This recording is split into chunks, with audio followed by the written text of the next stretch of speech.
Hello, welcome to July 22nd, 2023. My name is Kurt, and this is my daily Good Life meditation exercise.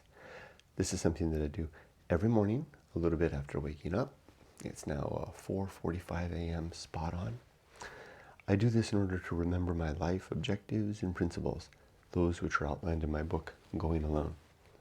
I also use this time to think about the last 24 hours, including last night in my sleep, to see how I did with the challenges and opportunities that I met. Did I engage well? Did I capitalize and build upon opportunities, etc., etc.? And then basically, was I a good man? I then forecast the day ahead, look to the things that I know I must do, prepare myself for any challenges and opportunities that I can foresee. And very importantly, I ready myself, steel myself for the unexpected, not preparing myself to ward it away, but to be able to be an engaged and active human being, dealing with the difficult things and the opportunities in a mature adult manner, in alignment with my objectives, utilizing my principles towards better ends, improved ends, virtuous ends. But before we begin, let's begin with a poem, again from John Keats. We'll read yesterday's poem through once, and then the poem we studied yesterday, and then we'll read a new poem. Yesterday's poem was titled Spencer, a jealous honorer of thine. And as often with Keats, the first line of the poem is the same as the title. Here we go. Spencer, a jealous honorer of thine, a forester deep in thy midmost trees, did last eve ask my promise to refine some English that might strive thine ear to please. But, elfin poet, 'tis impossible for an inhabitant of wintry earth to rise like Phoebus with a golden quell, fire-winged, and make a morning in his mirth. It is impossible to escape from toil. Oh, the sudden, and receive thy spiriting. The flower must drink the nature of the soil before it can put forth its blossoming. Be with me in the summer days, and I will for thine honor and his pleasure try. I tried so hard to get it right. I messed up there a little bit, didn't I? It's a bit tricky. Keats writes in such a way that maybe I just have to learn to read this stuff. He writes in such a way that the emphasis doesn't always follow the structure, the literal physical structure. Sometimes it follows this different thing. To rise like Phoebus with, and I didn't say Phoebus well, to rise like Phoebus with a golden quell, fire-winged, and make a morning in his mirth. That's better. It is impossible to escape from toil, O the sudden, and receive thy spiriting. There you go, and then you have to have a kind of a pause. The flower must drink the nature of the soil before it can put forth its blossoming. Be with me in the summer days, and I will for thine honor and his pleasure try. Okay, I think I got it better. Lovely poem. Now, today's poem, let's study the new vocabulary, at least new for me. Some of these words I knew. I had to double check to make sure I knew them right. This poem is called Blue. 'Tis the life of heaven, the domain. And this is actually quoted, so and he has a little note here that says that this poem is referencing a quote from another poet. And here's what the note says. It says, answer to a sonnet ending thus. So the poem ends, dark eyes are dearer far than orbs that mock the hyacinthine bell. It's flower. I had to look it up because I didn't know how to pronounce it. It's hyacinthine. It's a beautiful blue flower. That's what the whole emphasis of this poem is about. Hyacinthine. It's a poem by J.H. Reynolds, who was a contemporary and I believe a friend possibly of Keats. I know that J.H. Reynolds comes up with Dr. Johnson's worth too. One more time for the reference poem. Dark eyes are dearer far than orbs that mock the hyacinthine bell. So the bell, the form, the structure of the flower, and then the color is the thing. Here's the poem. Oh, no, I need more vocabulary. So within the poem, there we'll encounter the word Cynthia, which I actually knew is another reference to the moon. It's the name of the moon. Hesperus, which I didn't know, is another name for Venus, or basically it can also be used just to describe the evening in general. Counterpart to Eosopherus, which is the morning, and the morning star, again, Venus. Another word here is bosomer, which is the past participle of epsom. What? Am I get that? Is my note right? The bosomer of clouds. No. What?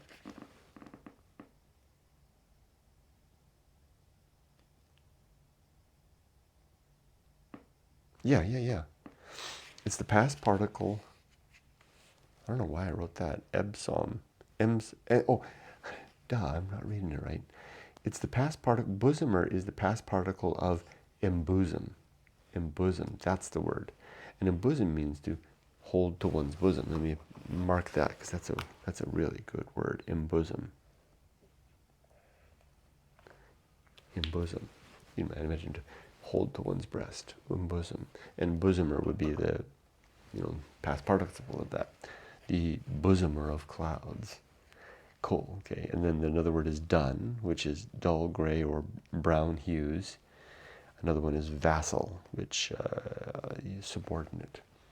Usually it means like subordinate states in a political sense, or subordinate individuals, but in this case it means vassal streams leading into the ocean, feeding into the great ocean. And that's it for new words. Let's read the poem. Try my best to read it. The title. Blue, 'tis the life of heaven, the domain.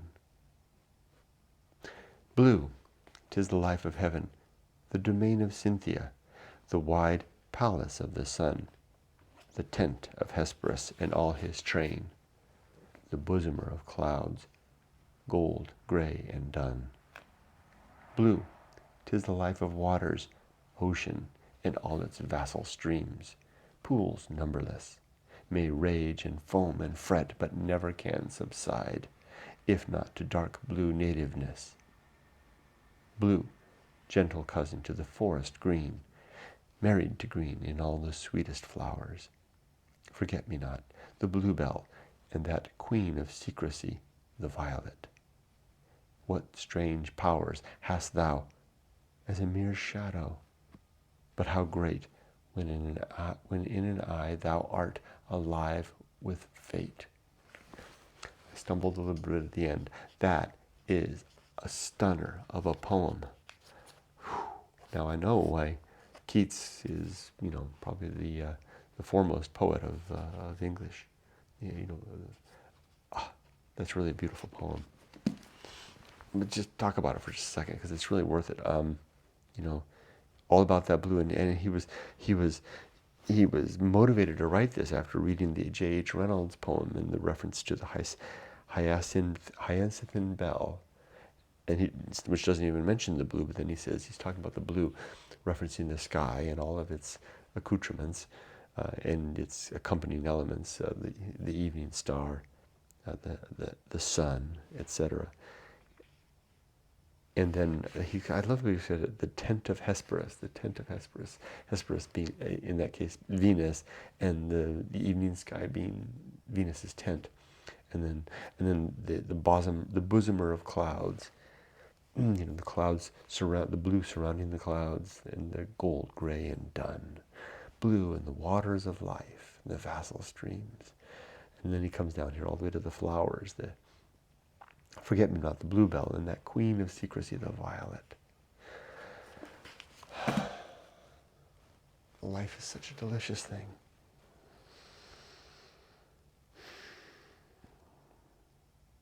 A moment like this is like having that great, delicious bite of a meal and just savoring the moments. Gosh. Thank you, Keats. Okay, let's talk about yesterday and last night. I slept really good last night. It was a warm night, but this apartment has little fans above them, so we just turned the fan on. And it's actually quite nice here in Huntington Beach. It's the middle of July. It's the end of July. And still the days and nights are still in their mid to high 70s, while the rest of the LA area burns and broils. And I heard out in the desert it was like 128 or something like that. So it's actually quite pleasant here. No wonder this place doesn't even have an air conditioner. So last night I slept well. And my mind is at ease, and deeper at ease as a result of yesterday's efforts to confirm our retirement status. I went to I took the day off from work and I attended a retirement class that's held by the organization that is associated with where I work. Retirement organization. And I learned that we're in good shape. And I further learned how to tune things to ensure that Yumiko is going to be in good shape after I'm dead. So I've got things tuned now so that our retirement fixed income will remain the same no matter which of us goes first. It'll start once I'm done work, and we'll just carry on for the rest of our lives, whoever goes first. Talk about peace of mind. Jeez Louise. Plus I have all the financial things set up by way of virtue of the way that the retirement income will flow from through our American bank account into our Japanese bank account and be available to us there. So this is all set up and on track. All I need is to pull the trigger and just wait out another year. What is it? How many months will it be?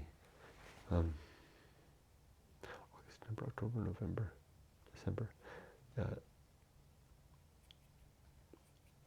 17 months for me and 9 months for Yumiko. Oh, and Emily. Emily's going back with us. It's kind of I haven't really described that yet, but she called us up to tell us that she's picked Japan. So we won't be breaking up the band. One more reason to feel good. Now, it's been a spate of good luck, good fortune, good events. Are you ready for the difficult ones, Kurt? And I can't say that yesterday was marked by any difficulty in general. It's been good times. I like to think I am. I'm expecting it. Doesn't mean I dwell on it. So I guess I can leave it at that. It's a good life. 7 objectives. To be always ready to die. To make good and effective use of time. To develop and maintain good and sound life principles. To cultivate good emotional reactions. To perform good actions. To recognize my true limits and my true opportunities. To do just one thing at a time. And do that thing slowly and deliberately and carefully. No, that's it. Now my 34 principles. War, reason, homunculus, anchor hold, home of good and evil, purpose, atomic principle, principle of nature, the pirate ride, maturity, the social principle, principle of family, public speaking, temperance, life will not go well, the horror show, that which must be born, the feast of Offal, distraction, agency and the great indifference, the best seat in the house, the restless man, the path of wildness, the great life adventure, the risk of avoiding risk, sin and damnation, complete oblivion.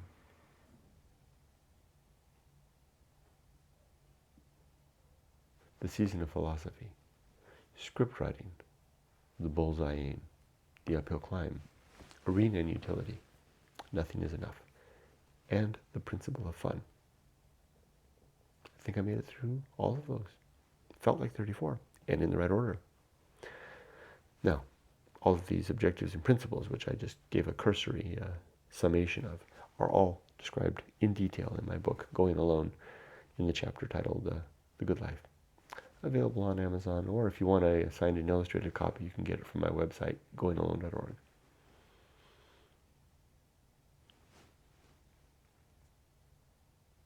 Am I ready to die?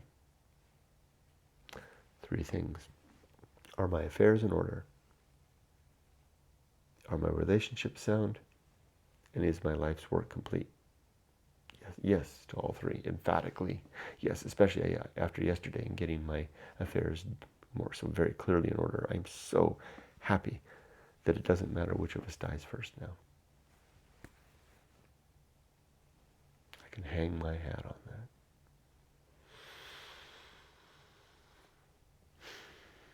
So I'll stop for now. I wish you all the best. Be safe, but not too safe. And with that, my life is done, if not finished. See ya.